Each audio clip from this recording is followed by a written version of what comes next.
જો તમે pregnancy planning કરી રહ્યા હો અથવા તો તમે પ્રેગ્નન્ટ હો તો તમારા ડૉક્ટર તમને ફોલિક એસિડ લેવાની સલાહ આપે છે.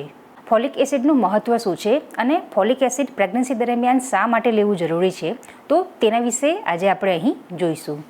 આપણા શરીરમાં જે નાનામાં નાનું એકમ છે તેને કોષ એટલે કે સેલ કહેવાય છે. હવે આ સેલ છે તો એની અંદર ડીએનએ અને પ્રોટીન બનતું હોય છે.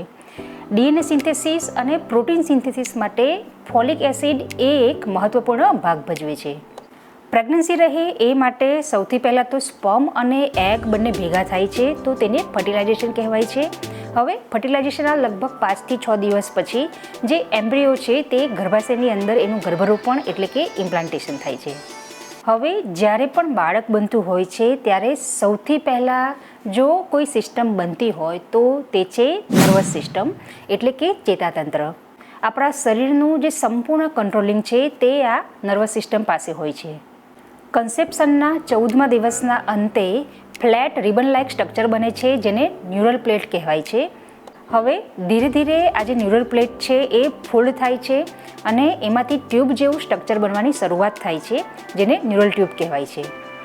હવે લગભગ 24મા દિવસના અંતે ન્યુરલ ટ્યુબનું જે વચ્ચેનું જે પોર્શન છે તે સંપૂર્ણ જોડાઈ જાય છે અને લગભગ 28મા દિવસના અંતે ન્યુરલ ટ્યુબનો બાકી રહેલો જે પોર્શન છે તે કમ્પ્લીટલી એકબીજા સાથે જોડાઈ જાય છે.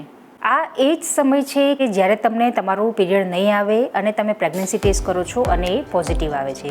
પરંતુ તમે પ્રેગ્નન્ટ છો એની જાણ થાય એ પહેલાં જ તમારા બાળકનું ન્યુરલ ટ્યુબ ઓલરેડી બની ગયેલ હોય છે. આ ન્યુરલ ટ્યુબમાંથી બાળકના મગજ અને કરોડરજ્જુનો વિકાસ થાય છે.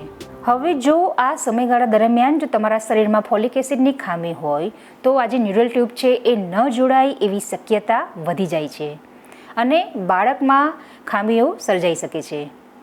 જો ન્યુરલ ટ્યુબનો ઉપરનો ભાગ ન જોડાય તો બાળકને એનેન્સીફેલી અને નીચેનો ભાગ ન જોડાય તો બાળકને સ્પાઇના બાઇફિડા આ ખામીઓ આવી શકે છે.